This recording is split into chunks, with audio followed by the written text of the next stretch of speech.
Morning. I timed that exit just to make sure that it was with the applause, which obviously was for me, not the video. So it's early in the morning. Hi. Thanks for coming. I can't see you. I can only see bright lights.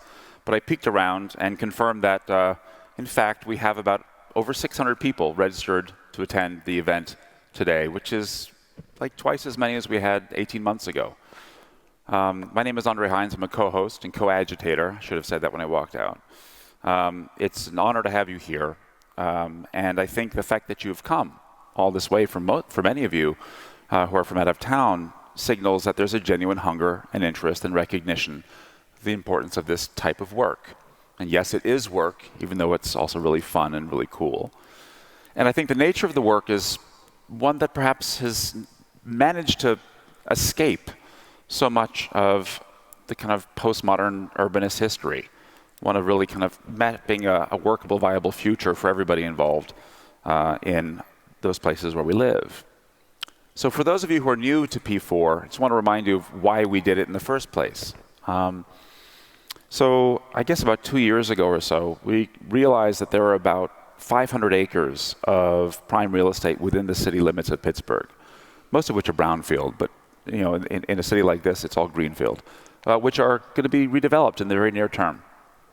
And at least from the Endowments perspective, we've seen time after time the left hand not knowing what the right hand is doing, and for that matter, the head in the middle, and missed opportunities sort of popping up all the time. And we've had a couple successful interventions, this building being perhaps one of them. We were looking out of the window of the 30th floor, kind of as a board, just pointing and wondering what was going on with these buildings. How did that nasty architecture spring up? Someone mentioned in passing that the conference center was slated to be renovated. We said, what? You know, well, how did we just hear about that now when we were discussing all sorts of other issues going on in the cultural district in the corridor? And sort of one of the board members said, well, that's, you know, there's no reason why what was there then should be duplicated or replicated. For those of you who may know what the old convention center was like, you probably pretty glad it's no longer here. And so we funded a competition, a process to get a competition for international architects to try and get the job for a convention center. We got Raphael Vignoli to do this. And it kind of wouldn't have happened if people hadn't connected some dots and said, we can actually do better. You know, why should Bilbao or Sydney have, you know, bragging rights to great architecture and not Pittsburgh? Well, based on the same insights, we think the same thing about all these potentially disjointed developments, which will have far-reaching impacts for decades. And to underscore the point about why it's important, I'm going to roll a little video that I have to confess I just stumbled across on Facebook that I think will, sound a cautionary note, and then I'll just say a few words before introducing our next guest. If you guys could roll the video. Elsewhere, there are highway problems of another kind that have to be solved, like traffic congestion, for example. Ever been downtown in that 6 o'clock bumper-to-bumper madness called a traffic jam? It's worse in our older cities. And so, for our report on how one big city is successfully solving it, let's go east, across the country, to Pittsburgh, where the Monongahela and the Allegheny River join. That's where Pittsburgh was born 200 years ago. You're looking at what Pittsburghers call the Point, the area where the rivers join to form a triangle. The Golden Triangle, they called it, squeezed between two rivers. Squeeze is the word, all right. This typifies downtown Pittsburgh as it was 10 years ago. A maze of streets, no wider than when the city was a frontier town. Traffic experts and police could arrange and rearrange the traffic pattern. But all they were actually doing was rearranging a nightmare. Pittsburghers knew that the traffic problem couldn't be solved without at the same time rebuilding the very heart of the city.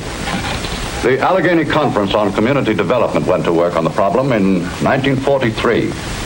Its roster had names from every section of Pittsburgh life: the melon interests, the steel industry and the unions, H.J. Heinz and Company, department stores, and the governments of the city, as well as of the surrounding towns.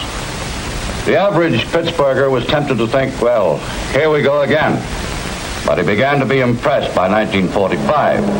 That was the year when the city realized there was a force behind the paperwork and the plans. You can't use halfway measures. A big problem needs a big answer. You tear down the old and put in the new with modern muscles, modern tools. But the big prime mover that got things going in Pittsburgh, bigger and more powerful than the crane, the acetylene torch, and the bulldozer, was people, the members of the Allegheny Conference. They had to overcome the old ingrown attitudes of resignation, of doubt that so gigantic a change could actually be accomplished. And they did, and proved it could pay. If you know Pittsburgh, you'll recognize this. It's the old downtown Point District, dead and gone now, and no one to mourn for it. And this is the plan for the new, now coming to life. There's a new horizon now looking toward the Allegheny, a new landscape, new towers, a new horizon.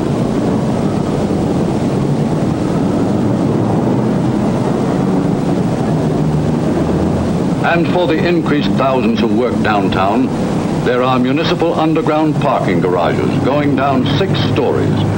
You park your car yourself and pick it up yourself going home. And you go home going out of town along the new expressway. That's part of the same master plan for Pittsburgh.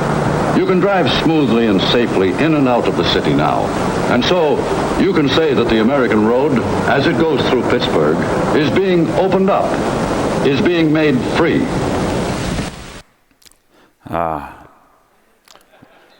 Robert Moses would be so proud.